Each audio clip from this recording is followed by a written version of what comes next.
ఎవరు బెదిరించడం అటువంటి ఏం జరగలేదండి. వీళ్ళు పోలీసులు ఎంటర్ అయ్యేటప్పుడు సైమల్టేనియస్గా పోలీసుకు మా ఫోర్సెస్కు సౌండ్స్ గన్ ఫైర్ కాల్చినట్టుగా సౌండ్స్ వినబడడంతో మా వాళ్ళు ఇంకా వేగంగా పరిగెత్తి పట్టుకోవడం జరిగింది. అంటే అది ఎందుకు కాల్చారు ఏంటి అనేది తెలియదు కదా. అప్పుడు ఒక 4 రౌండ్స్ జరిగినట్టుగా మాకు అది రోహిత్,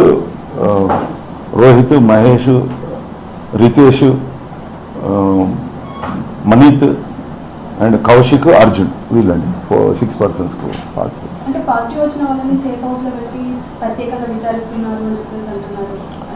సేఫ్ హౌస్ ఏం లేదండి, పోలీస్ స్టేషన్లు అన్నీ సేఫ్ హౌస్లే. పోలీస్ స్టేషన్లోనే పెట్టి తీసుకొని కోర్టుకు ప్రొడ్యూస్ చేస్తారు. వెహికల్స్ కూడా సేఫ్గానే ఉంటాయి. అన్నీ మేము నిందితులను హింసించాలా లేకపోతే ఇంకేదో చేయాలని చేయలేదు, అందరినీ జాగ్రత్తగా చూసుకుంటాం.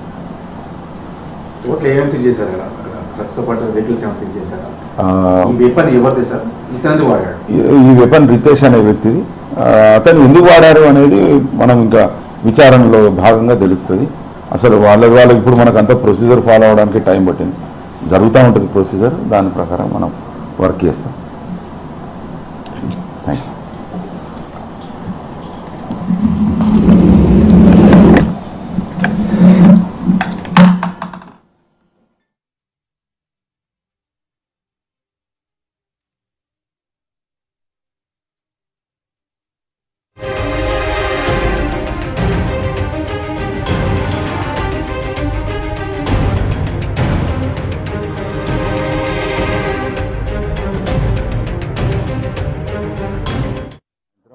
మాకు నమ్మదగిన సమాచారం మేరకు మొయినాబాద్లో గల ఒక ఫామ్ హౌస్లో కొంతమంది 4 నుండి 5 వ్యక్తులు నిషేధిత డ్రగ్స్ తీసుకుంటున్నట్టుగా సమాచారం వచ్చింది. వెంటనే మనము మా డైరెక్టర్ గారి అనుమతితోని ఫ్యూచర్ సిటీ కమిషనర్ గారి సమన్వయంతో లోకల్ పోలీసు మరియు ఎస్ఓటి మరియు ఈగిల్ ఫోర్సు 3 టీమ్స్ కలిసి ఆ ఫామ్ హౌస్ మీద రేడ్స్ కండక్ట్ చేయడం జరిగింది. రేడ్స్ కండక్ట్ చేసే సందర్భంలో మా ఆఫీసర్స్, ఇన్స్పెక్టర్లు, ఎస్ఐలు, కానిస్టేబుల్స్ ఎవరైతే లోపలికి ప్రవేశిస్తున్న సమయంలో మాకు గన్ ఫైర్ సౌండ్ వినబడింది. వెంటనే మా ఆఫీసర్స్ అలర్ట్ అయిపోయి పరిగెత్తి చూడగా ఒక వ్యక్తి చేతిలో ఆకాశం వైపు పిస్టల్ పెట్టి ఏం చేస్తూ పట్టుకొని ఉండడం కనిపించింది. వెంటనే అతన్ని కస్టడీలోకి తీసుకొని ఆ వెపన్ సీజ్ చేసుకోవడం, అతని పక్కన ఒక వ్యక్తి దగ్గర వాడబడిన 4 అవి క్యాటేజెస్ దొరకడం జరిగింది. వీళ్ళందరినీ అక్కడే ఉన్న మిగతా 9 మందిని కూడా కస్టడీలోకి తీసుకొని డ్రగ్ టెస్ట్ చేయడం జరిగింది. దీనిలో 5గురికి పాజిటివ్ వచ్చింది, 6గురికి నెగటివ్ వచ్చింది. వెంటనే మళ్ళీ ప్రొసీజర్ ప్రకారం జీవో నంబర్ 4 ప్రకారంగా మేము బ్లడ్ శాంపిల్స్ కూడా కలెక్ట్ చేయాలని చెప్పి వారిని 11 మందిని హాస్పిటల్కు తరలించి అక్కడ టెస్ట్ చేయడం వల్ల దానిలో ఎవరికైతే ఇక్కడ నెగిటివ్ వచ్చిందో అందులో ఒక అతనికి పాజిటివ్ కూడా వచ్చింది. అంటే మొత్తం 6గురికి పాజిటివ్ వచ్చింది, మిగతా 5గురికి నెగిటివ్ వచ్చింది. దానిలో 6గురు రోహిత్, మహేష్, రితేష్, నమిత్, కౌశల్ అండ్ అర్జున్ అనే వ్యక్తులు డ్రగ్ అబ్యూజ్ చేసినట్టుగా, డ్రగ్ తీసుకున్నట్టుగా మనకు టెస్ట్ పాజిటివ్ వచ్చింది. మిగతా వారి దగ్గర ఎలాంటి ఆధారాలు దొరకలేదు. అప్పుడు ఈ 11 మందిని అందులో వెపన్ వాడినందుకు మొయినాబాద్ పోలీసులు ఆర్మ్స్ యాక్టు మరియు ఎన్డీపీఎస్ యాక్టు, తర్వాత బిఎన్ఎస్ భారతీయ న్యాయ సంహిత సెక్షన్లు నమోదు చేసి ఎఫ్ఐఆర్ చేసి వాళ్ళను కోర్టు ముందు హాజరుపరచడం జరుగుతుంది. తర్వాత ఫర్దర్గా పోలీసులు కోర్టు ఏ చర్యలు తీసుకుంటారో దాని ప్రకారంగా మేము ఫాలో అవుతాం. చాలామంది దీంట్లో 2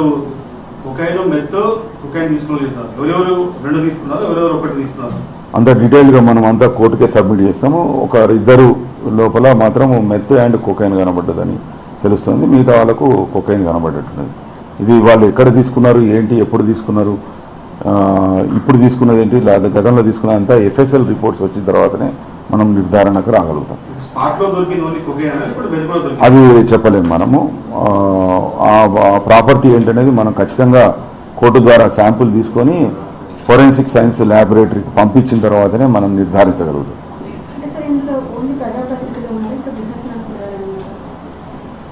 అది అందులో ప్రజాప్రతినిధులు, బిజినెస్ పీపుల్, తర్వాత ప్రైవేట్ ఎంప్లాయీస్ ఉన్నారు. అంటే ఎలాంటి యాక్షన్ తీసుకునే అవకాశం ఉందంటారు? యాక్షన్ ఏముందండి, మన చట్ట ప్రకారంగా ఏమి నిర్దేశించబడుతుందో అది తీసుకుంటాం.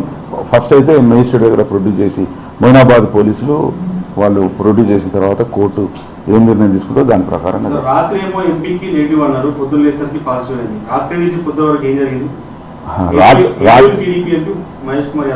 రాత్రి నుండి పొద్దున వరకు జరిగిందంతా ప్రొసీజరే.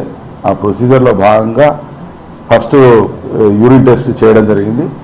కొన్ని సందర్భాల్లో ఏమవుతుందంటే మనిషి యొక్క బాడీ మెటబాలిజం ప్రకారంగా 1 గంట 2 గంటలు లేటుగా యూరిన్లోకి డ్రగ్ వచ్చే అవకాశం ఉంటుంది. కాబట్టి మనం ఫర్దర్గా ఇటువంటి వివాదాలు తలెత్తాయి, నిందలు వస్తాయనే ఉద్దేశంగానే మన స్టేట్ గవర్నమెంటు నిక్కచ్చితత్వాన్ని పాటించే ఉద్దేశంతో జీవో నెంబర్ 4ను అమల్లోకి తీసుకొచ్చింది. దాని ప్రకారం ఖచ్చితంగా మనం రక్త పరీక్షలు చేయాల్సి ఉంటుంది.